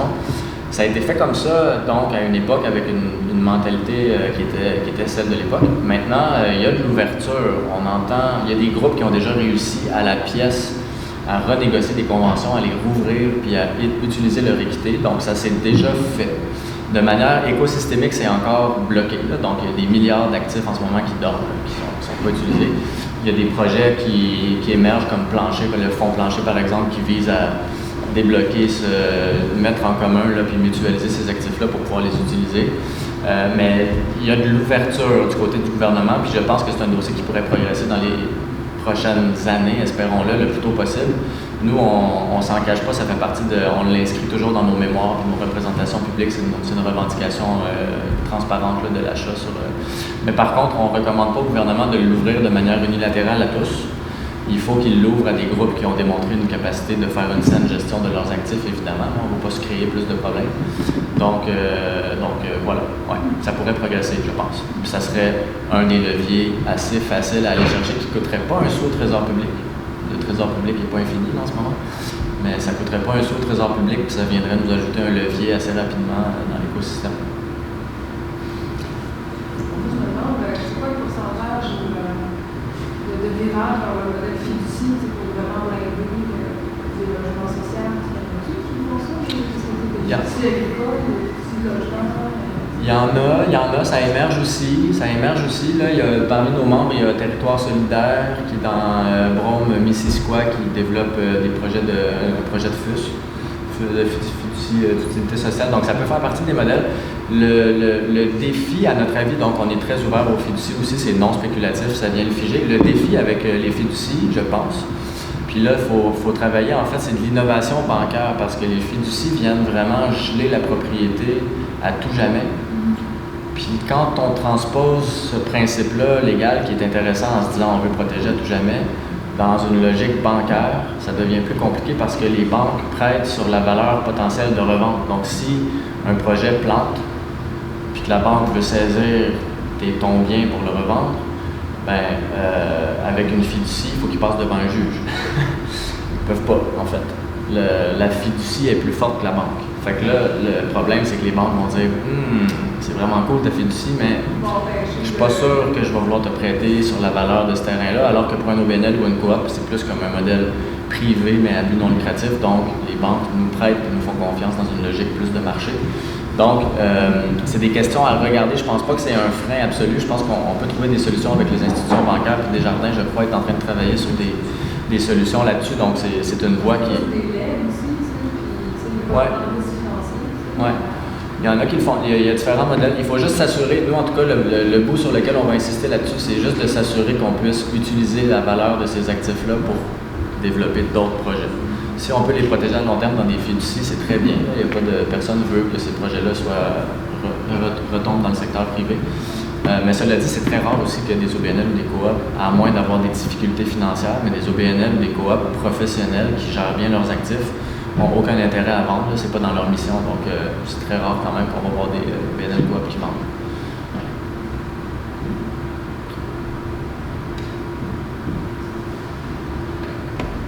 Est-ce que c'est envisagé des collaborations avec le fonds de Saint-Saëns pour le PQ, une mission plus au niveau des fractionnés, peut-être, une mission parallèle?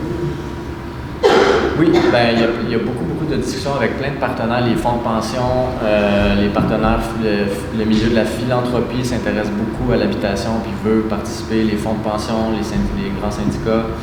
la Caisse de dépôt et placement, il y a des discussions. Donc oui, il y a beaucoup d'investisseurs privés en fait qui disent nous, on aimerait ça contribuer au modèle. Bizarrement, il y a certains gros joueurs dans la finance qui nous disent qu'on demande trop des petites sommes. Fait que là, c'est comme ça.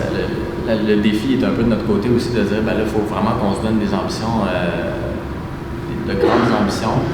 Mais de manière générale, je dirais qu'il y a quand même beaucoup d'ouverture de plusieurs institutions financières à contribuer à notre modèle, tant et aussi longtemps qu'on réussit à les mettre en confiance, qu'on est dans un modèle qui est durable, qui est viable, puis qui va fonctionner à long terme. Je pense qu'on va réussir dans les prochains. On va le voir de plus en plus. Ben, on a vu la SHQ qui a fait des fonds fiscalisés avec FTQ puis Desjardins, donc il y a déjà cette espèce d'ouverture-là, même du côté gouvernemental, de dire on va s'associer avec des institutions financières privées pour développer du logement abordable. Donc la porte est déjà ouverte du côté gouvernemental. Puis nous, dans notre secteur, ben, c'est à nous à développer des partenariats aussi, puis il y a des discussions qui ont cours en ce moment, c'est certain.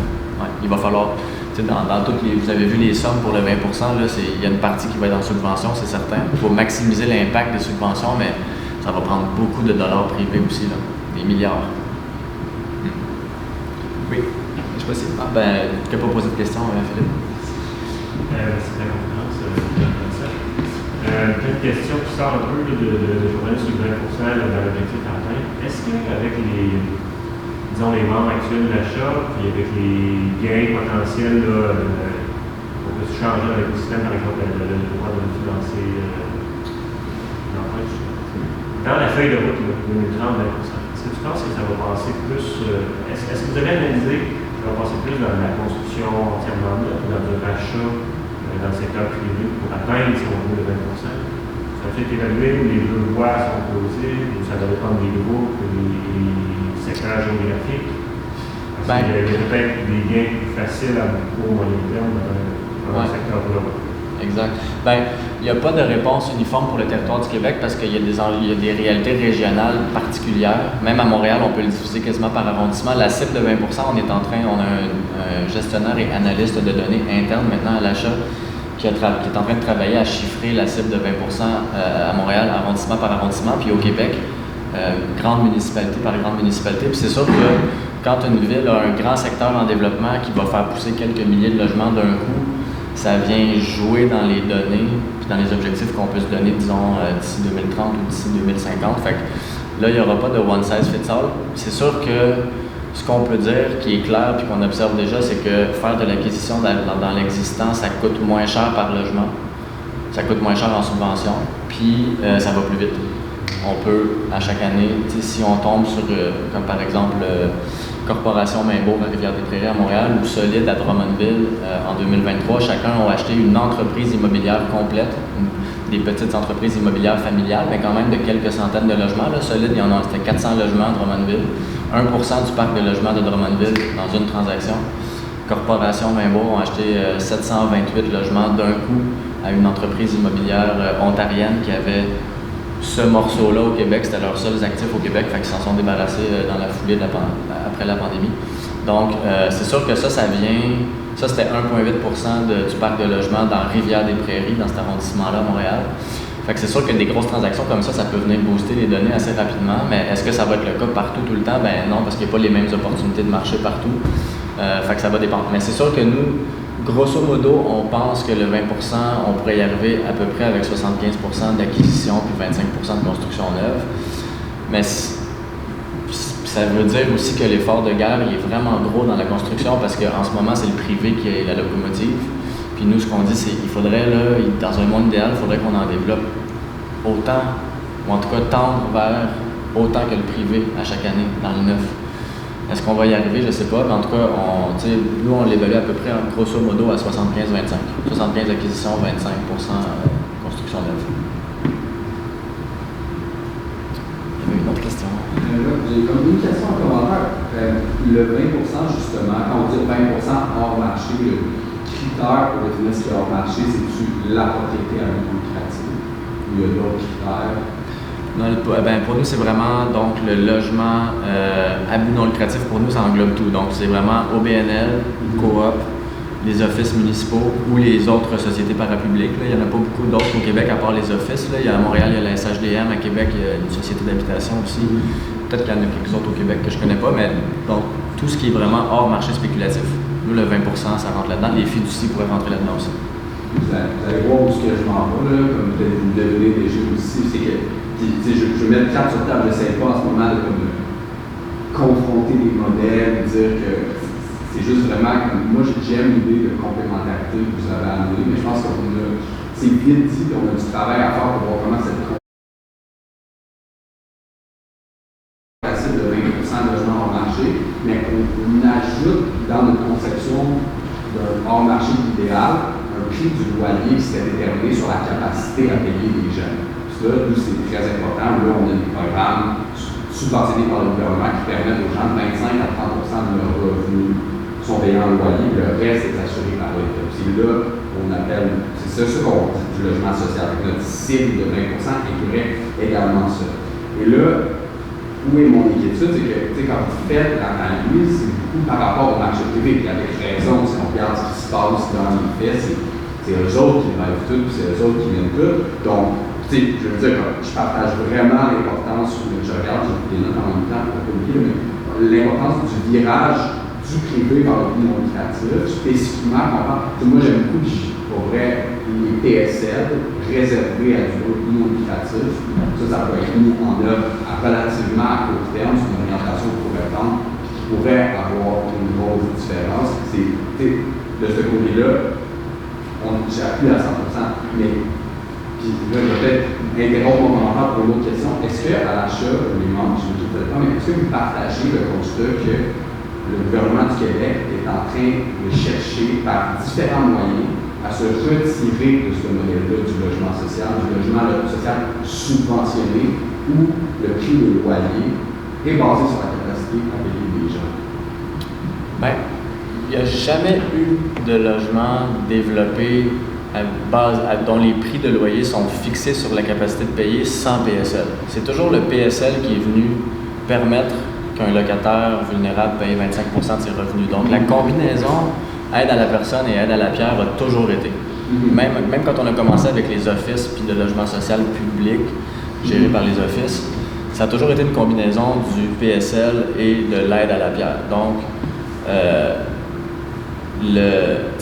on regarde les quintiles de revenus et on dit, OK, il y a peut-être un 20% de la population, dépendamment des régions, grosso modo, qui a vraiment pas beaucoup de moyens dans le premier quintile, puis qui aurait besoin vraiment de ne pas payer plus que 25% de ses revenus, qui sont déjà très, très minces, avec du PSL. Donc, nous, ce qu'on dirait, c'est 20% de PSL dans le 20%, ça nous paraît raisonnable, mais on n'a pas besoin de 20% abus non lucratif nécessairement avec du PSL parce que, comme je montrais tantôt, on construit l'abordabilité dans le temps. C'est-à-dire que le logement qu'on livre aujourd'hui, qui va s'adresser au 3e ou au 4e quintile, qui est plus proche du prix du marché, dans 10 ans, 15 ans, 20 ans, va être un prix dérisoirement bas par rapport au prix du marché, et ça, même sans PSL. Fait qu'il peut avoir du PSL pendant les 10 ou les 15 premières années pour que quelqu'un paye 25% de ses revenus, puis rapporte, puis que ce PSL-là, en plus, se traduise par des revenus pour l'OBNL ou la coop pendant 10-15 ans. À un moment donné, les prix du marché vont augmenter tellement rapidement, puis l'inflation, puis les revenus des personnes moins fortunées augmentent un petit peu aussi avec l'inflation,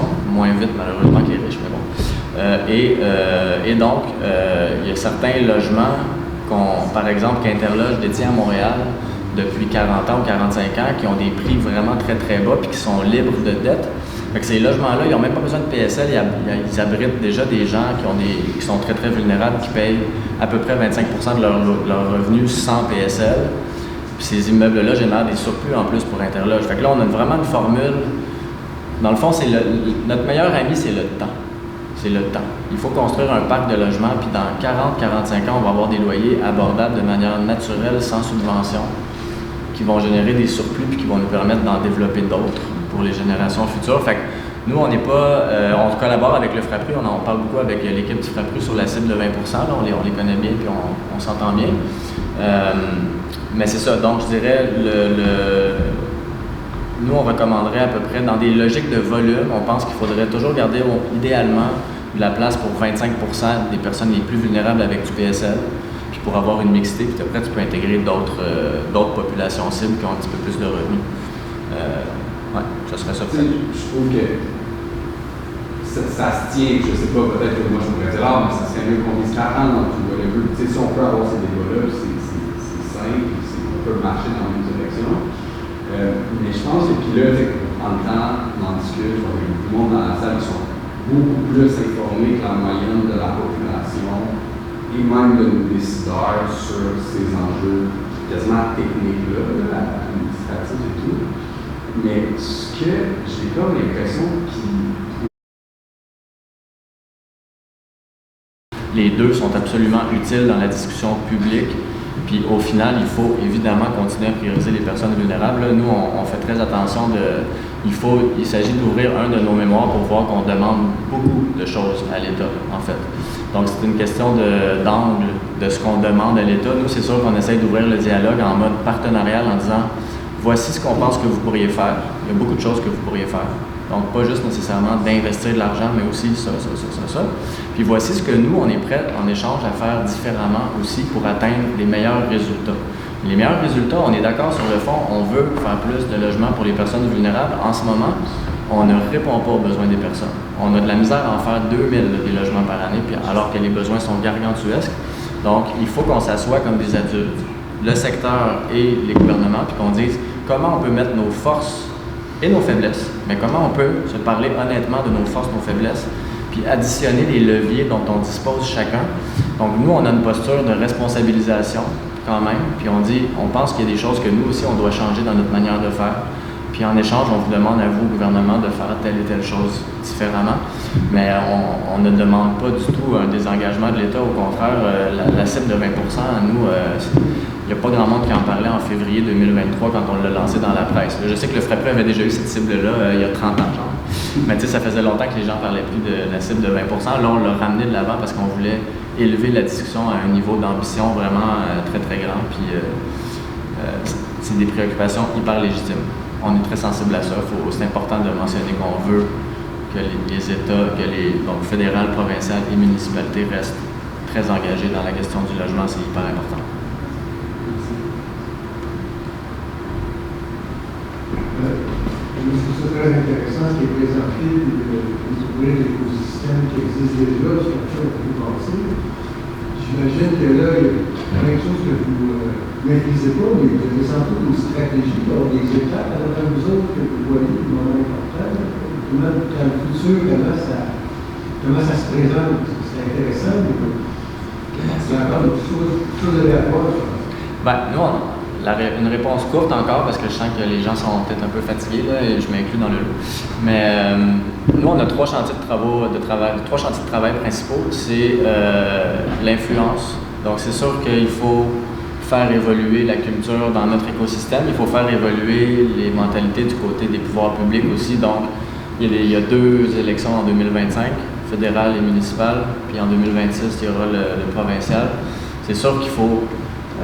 nous, on a une posture, vous l'avez vu, là, on est en posture partenariale, on propose des solutions, puis on propose aussi un certain nombre de changements dans notre secteur. Donc, il y a le volet influence, il y a le volet développement des capacités organisationnelles. Donc, il y a un bout de travail qu'on fait, je vous ai présenté rapidement le parcours élan. Donc, on travaille vraiment au jour le jour, on a monté une équipe d'experts, puis on essaye d'aider les groupes à s'aider entre eux dans une logique de communauté de pratique, donc de se partager les bons coups, de se partager les mauvais coups aussi, parce que des fois, il y a des erreurs qu'on peut éviter à d'autres de répéter qui ont déjà été testées. Donc, il y a l'idée de renforcer la communauté de pratique. Donc, au jour le jour, on travaille très, très fort avec nos groupes sur le terrain pour les aider à se professionnaliser puis à embrasser cette vision-là puis à se structurer autour de ça. Puis le troisième chantier, c'est les outils de financement. Puis je l'ai aussi un petit peu effleuré dans la présentation, de diversifier les outils de financement, d'aller chercher des nouveaux partenariats financiers privés qui vont être complémentaires au public. Puis oui, on veut que les gouvernements continuent d'investir. Il faut les convaincre que ça vaut la peine d'investir, puis que c'est un investissement. Il y a un discours. C'est sûr qu'il faut adapter notre discours pour parler un petit peu leur langage, hein, c'est stratégique, on n'a pas le choix, mais il faut les convaincre que c'est un modèle durable, puis que c'est pour le bien commun qu'on le fait, donc, puis que c'est viable, puis qu'on ne va pas retourner cogner à leur porte dans 5 ans ou dans 10 ans avec des projets qui ont subventionné, qui sont en difficulté, ce qui a été le cas, malheureusement, dans les 30 dernières années, puis ça paraît mal. Donc, il faut qu'on regagne un petit peu la confiance aussi des pouvoirs publics. Donc, c'est les 3 chantiers de travail qu'on a. Mais les élections sont à surveiller, c'est sûr. Puis il va falloir rencontrer les différents partis politiques, puis vraiment essayer de s'assurer que tous les partis ont des propositions fortes en habitation, quels qu'ils soient. Comme ça, peu importe les gouvernements avec lesquels on se retrouve, on va devoir continuer d'essayer de les convaincre, peu importe qui gagne les élections. Je vais prendre encore une fois la balle au bon, mais cette fois-ci pour amener conclusion à notre discussion, à nos échanges. Je vous ai dit en introduction que Sébastien amenait beaucoup d'idées, des débats. Actuellement, les débats autour de l'habitation, des modèles de développement, ils sont très présents partout au Québec.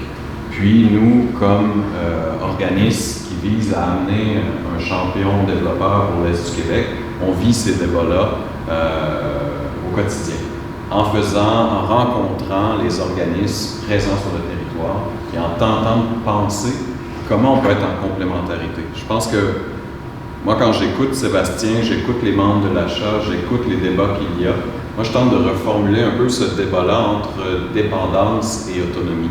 Ce que nous offre le modèle viennois, c'est une façon de dire nous pouvons développer un écosystème qui est relativement moins dépendant, année après année, des gouvernements et de financement public. Ça ne veut pas dire qu'on veut mettre fin au financement public, mais on donne à l'économie sociale et solidaire une autonomie et un pouvoir d'agir qui actuellement n'existe pas au Québec. Donc ça, pour moi, c'est là qu'on doit avoir ce débat-là, parce que c'est normal qu'il y ait des appréhensions, c'est normal qu'il y ait des craintes, mais le débat, il est sain, à mon avis. On peut arriver à créer cette complémentarité des expertises. On a une grande expertise au Québec depuis plusieurs décennies à faire du logement communautaire et social, donc il faut que ça continue d'avoir lieu. Mais les études qu'on voit actuellement, c'est que le modèle qu'on a actuellement, on perd du terrain.